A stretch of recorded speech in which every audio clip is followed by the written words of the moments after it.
Dia dos Pais aí, para quem é papai. O Dia dos Pais é sempre o dia também da gente celebrar o papel do cuidador, né? E em especial o cuidador homem, né? Não a cuidadora tão firme na nossa sociedade, nessa ideia de que, somente com crianças, cuidadoras são mais bem-vindas. Eu, como professor, eu sempre fui muito a favor de termos homens cuidando de crianças, né? Isso é tão importante, tão relevante. E aí, hoje eu quero conversar com vocês aqui nos stories sobre algumas perguntas, né, que inclusive foram minhas durante muito tempo no meu processo aqui de formações em terapeuta, né, e as várias visões que eu tive a oportunidade de ter contato e como é que elas ajudam a construir a visão que eu tenho hoje. Eu vou falar com vocês sobre isso. O primeiro ponto, que sempre foi muito, assim, uma pergunta muito presente na minha vida, e eu tenho certeza que na vida de muitas pessoas que procuram trabalhar nessa área, né, da parentalidade, por exemplo, assim, pai é quem cria, né? As pessoas às vezes falam isso, né? Pai é quem cria. Bem, a gente discutir isso, né? Se pai é quem cria ou se pai é quem dá a vida, ainda é uma pergunta muito cartesiana, porque ela pretende excluir alguma coisa. E quando a gente pensa sobre essa questão, que é tão importante, a gente volta àquele debate que o sinal já está ultrapassado, de se uma criança se desenvolve mais, o desenvolvimento tem a ver com a natureza, ou seja, com a genética, ou com a nutrição, ou seja, com a cultura, né?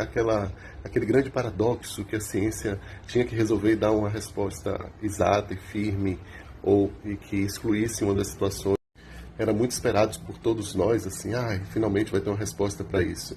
E a ciência decepcionou quem esperava uma resposta cartesiana, e hoje a resposta é: uma criança se desenvolve a partir do que ela traz como carga genética, com a forte influência do meio, né, da cultura. Então, na realidade, é uma junção das duas coisas, né? A resposta cartesiana que exclui a outra parte ficou defasada, né? O que é muito bom, porque isso amplia a nossa consciência. Então, pai é quem cria ou pai é quem dá a vida?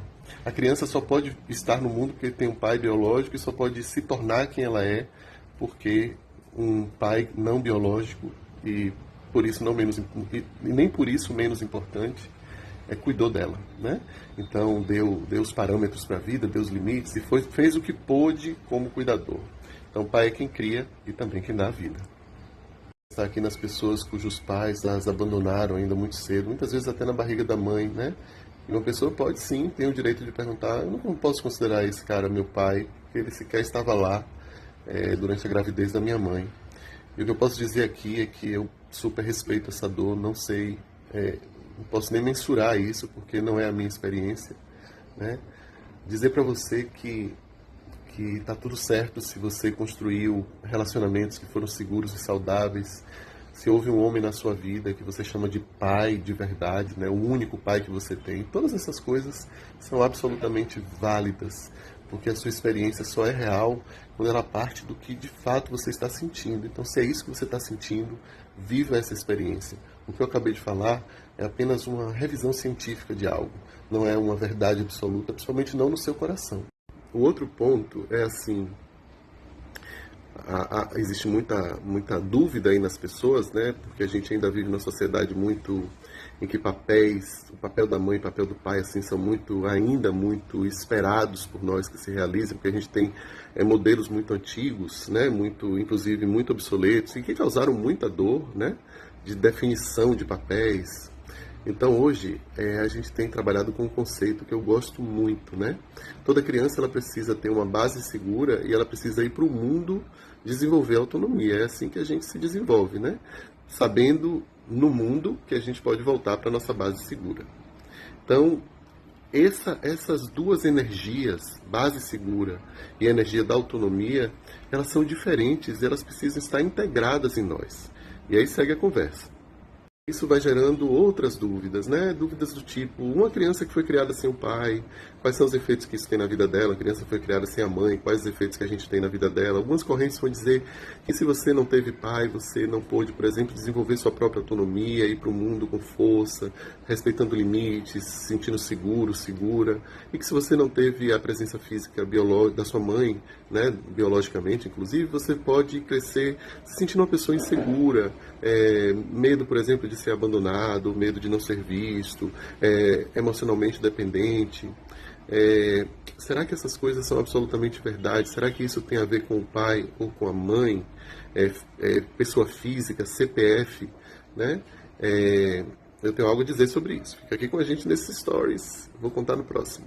Confesso de que durante muito tempo essa também foi uma dúvida para mim, ou em muitos casos foi até uma certeza, né, com relação a esses papéis.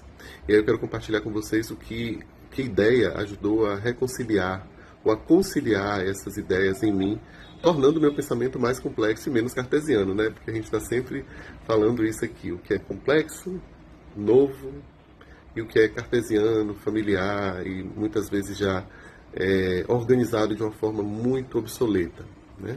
E eu acho que eu vou para outra história explicar para vocês. Agora, sem enrolação, vamos direto ao ponto. O que ajudou a conciliar isso em mim foi a ideia de função materna e função paterna. Paterno aqui não tem nada a ver com pai, e materno não tem nada a ver com a mãe, com a figura da mãe. Não estamos falando aqui da pessoa física. Estamos falando mesmo do serviço que é prestado, do treino de habilidade que cada uma dessas funções aí se responsabiliza.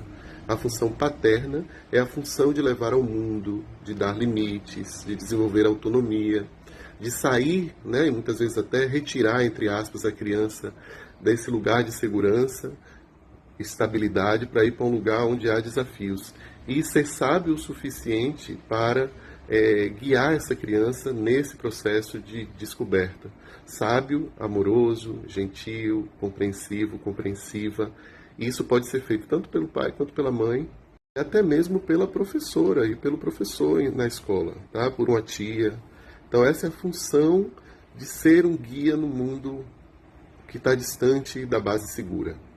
A função materna, que pode ser desempenhada pelo pai, pela mãe, pelo tio, pela avó, por algum adulto competente o suficiente para isso, a função materna é a função de oferecer uma base segura, uma base onde eu me sinto visto, validado, respeitado nas minhas necessidades, atendido nas minhas necessidades, onde eu sinto que eu sou uma fonte de prazer ao cuidado do outro, né? Um lugar onde eu posso realmente me acolher, respirar e ter paz. Essa é a base segura. E na base segura, o treino de habilidade é oferecer capacidade de sustentar desconforto, de estar dentro de um relacionamento, de se vincular ao outro e acreditar.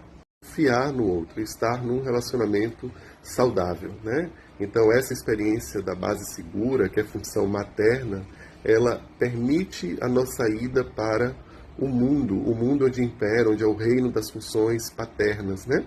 Porque lá no mundo eu vou ser capaz de pensar ou me referir internamente, se estiver corporificada, a experiência de estar na base segura. Então os enfrentamentos e o desenvolvimento de autonomia no mundo vai ser algo que eu vou tirar de letra, né? Porque eu sei que eu tenho uma base segura para voltar.